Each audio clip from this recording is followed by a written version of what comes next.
I've been really, really busy lately due to Kip's back surgery and everything else that's been going on in our lives. I haven't had time to do much vlogging, but I wanted to get something on there. I've been thinking a lot about the reunion coming up and really wanted to kind of delve back into the Little Murdo Girl stories and talk about my memories, which happened a long time ago, because we're looking forward to a new Murdo Girl that will have fresher memories and she won't remember things like the first television set they ever had, or when television was available in Murdo Channel 6, which was CBS. So anyway, I'm going to read a little bit from the book, and I'm going to read about the Dr. Horthy visit.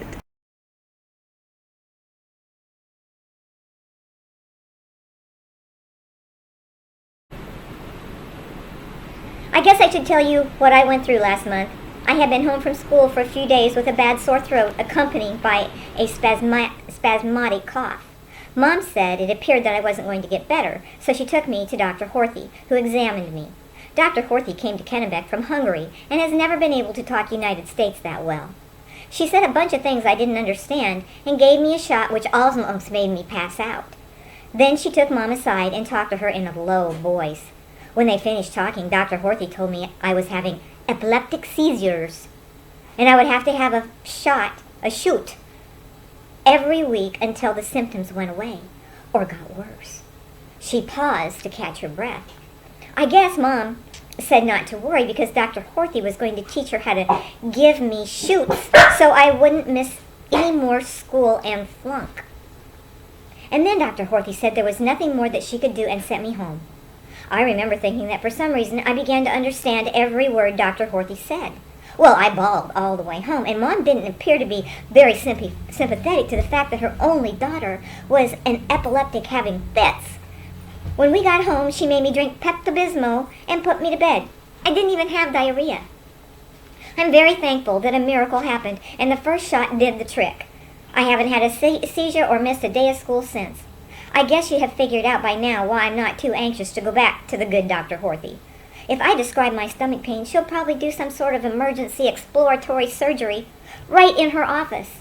Why did we have to lose Dr. Murphy? He was such a sensible doctor. The pain continued, and Mom became concerned without me even having to say anything. I was worried too, and went willingly to see Dr. Horthy. All the way to Kennebec, I was positive the test that Dr. Horthy would surely give me would reveal a fatal illness. It didn't help that Mom was pretty quiet too. I'm sure she was eaten up with worry. When the examination was over, Dr. Horthy went into her back office for what seemed like an eternity. Finally, she came back with a small package, which she handed to Mom. Give this child pills, as 2 times each day she have worms. On the way home, it started sinking in that I wasn't going to die from the worms, but severe mortification might kill me. Mom must have sensed my distress because she said, "Do you want to stay home from school tomorrow?" I nodded yes and said, "Thank you, Mom." She said, "I'll give you some Pepto-Bismol." I was hoping for cinnamon toast. Well, going on, Mrs. Steeson is an elderly lady. There is a vacant lot between her house and where my Miller cousins live. Mrs. Steeson always sits in a chair by the window and watches us play on the lot.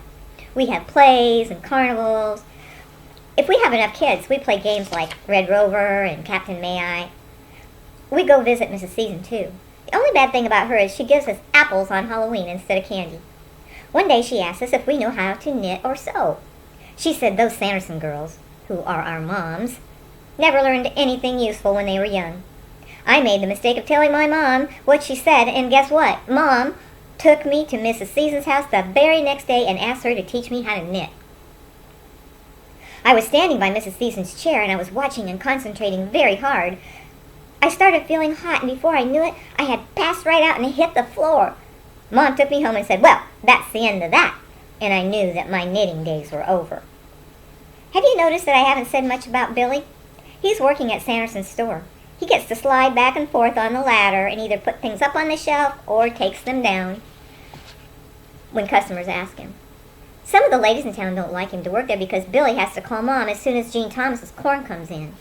Then Mom and Aunt Elna and one or two of their friends make him reserve it all before anyone else has a chance to buy any. Well, I have to quit writing now and put tomorrow's school clothes on so I can go to bed. It's still working out pretty good, and I get to sleep a lot longer in the mornings. Oh, I remember. I started wearing my school clothes to bed so that I could just get up and brush my teeth and go to school the next day. A little wrinkled, but I made it. Murdo Girl Memories. You can get it on Amazon. Cheap. And it's got a lot of pictures in it, but it's also there's also an ebook, so I'll read some more later. Take care and have a great day.